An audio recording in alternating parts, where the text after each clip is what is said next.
many criminal cases have you tried?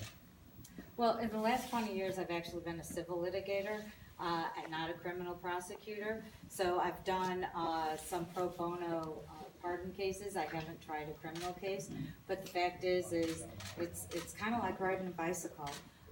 You know, I try cases every day, every week as a civil lawyer. Part of the office is civil, and it's not like I forgot my trial skills. How many major civil cases have you tried in the last 20 years?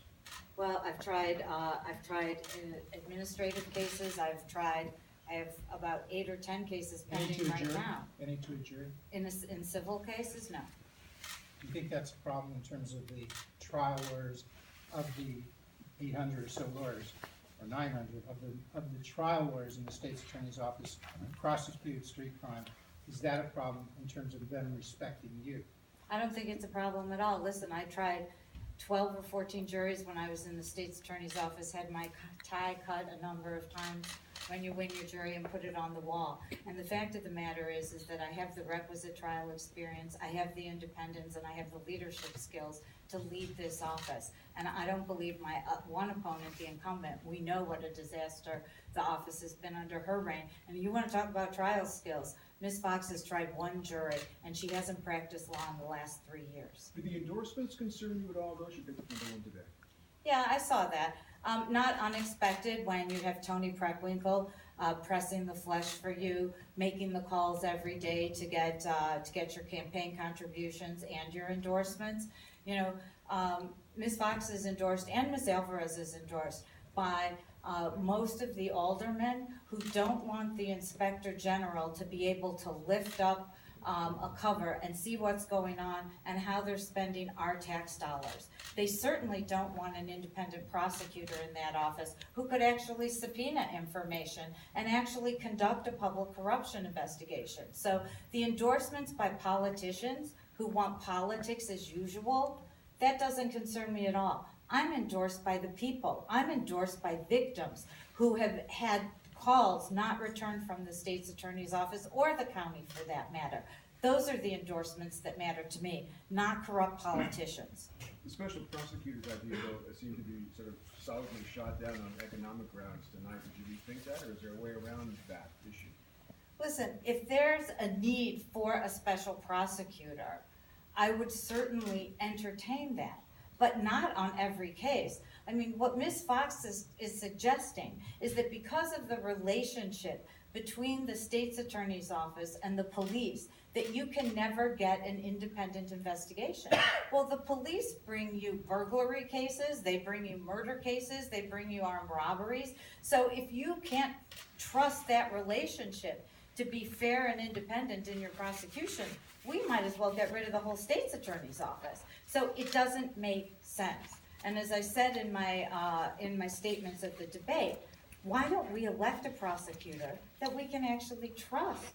I know it's a novel idea, but we pay the state's attorney and 900 assistants to prosecute cases for us. So let's not alleviate the problem, or let's not be blind to the problem, but let's figure out a way to fix it. And I believe that my plan that I put forward about how to handle a police shooting fixes the collegiality between the police and the state's attorney's office.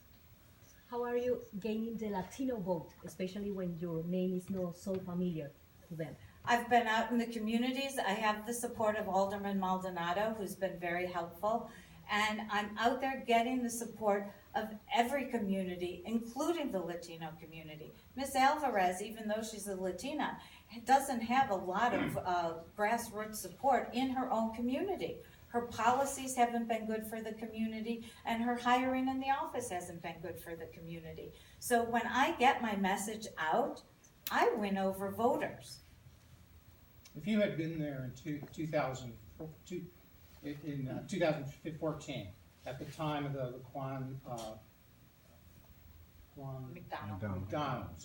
at the time of the Laquan McDonald case, and you had been the state's attorney for 7 years, could you have handled that case properly, or would you have had an inherent conflict from having worked with the police for the prior 7 years? And if you thought you could handle it properly without referring it to a special prosecutor, would you have known, if you saw that video 2 weeks later, or 2 days later, would you have known right at that point you should prosecute the case?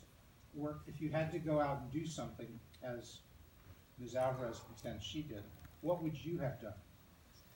Listen, Ms. Alvarez has blamed everybody but herself for the handling of Laquan McDonald.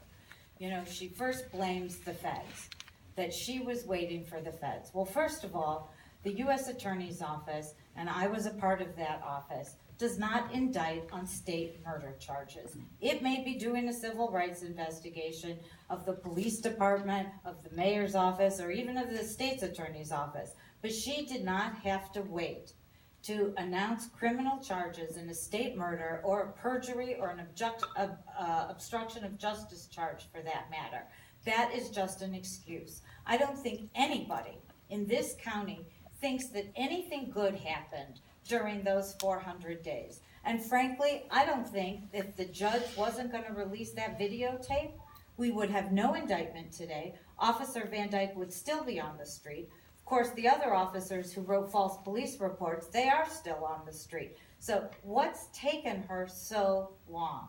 And the fact of the matter is that when you indict a case, you just don't sit back and say, okay, now I'm going to wait till the case goes to trial. You continue getting your evidence, getting a ballistics report, and doing and interviewing your witnesses. But the fact of the matter is that the whole world saw this videotape and saw that a crime had been committed, except for one person, and that was our state's attorney, Anita Alvarez. And had I been in the office as state's attorney, yes, I would be able to prosecute the case, because it doesn't matter if I've been there for a month or 7 years. I have the ability to be independent, to be able to try a police shooting.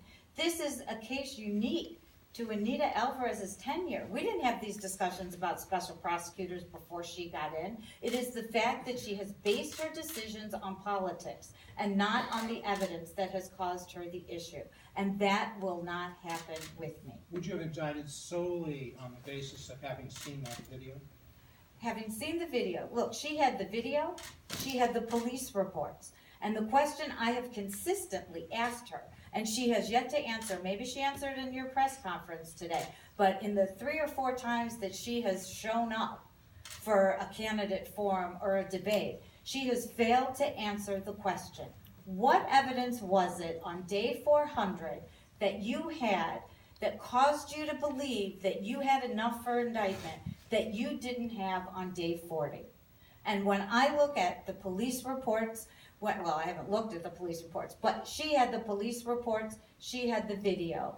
I believe you had enough to indict based on that. And that would have taken place in November of 2014, along with putting those officers in a grand jury. She says the court, the judge, Judge Gann in that case, has a decorum order. That and ethics prevents her from giving the specifics of what she learned. What do you say to that? Yeah, I'd like to see the order from the judge, and I think that Ms. Alvarez is once again just looking to cover up. That has been, you know, listen, the Laquan McDonald case isn't the only case that she's ever had an issue with. She is a serial screw-up. Every time we have had a big case, we don't even know what goes on with the cases that you all don't report on, but every time there's been a big case, we have not had the appropriate response. Whether it is the Kochman case, whether it's the Flint Farmer case, the Darius Pinex case, the McDonald case, flip over, the Bogdalit case, the Glenview police officers. These are the cases that put our community on edge, that frankly put us from being a couple bullet shots away from becoming Ferguson. So she hasn't handled a series of cases correctly. Laquan McDonald is just the latest. Thank you. Thank you very much.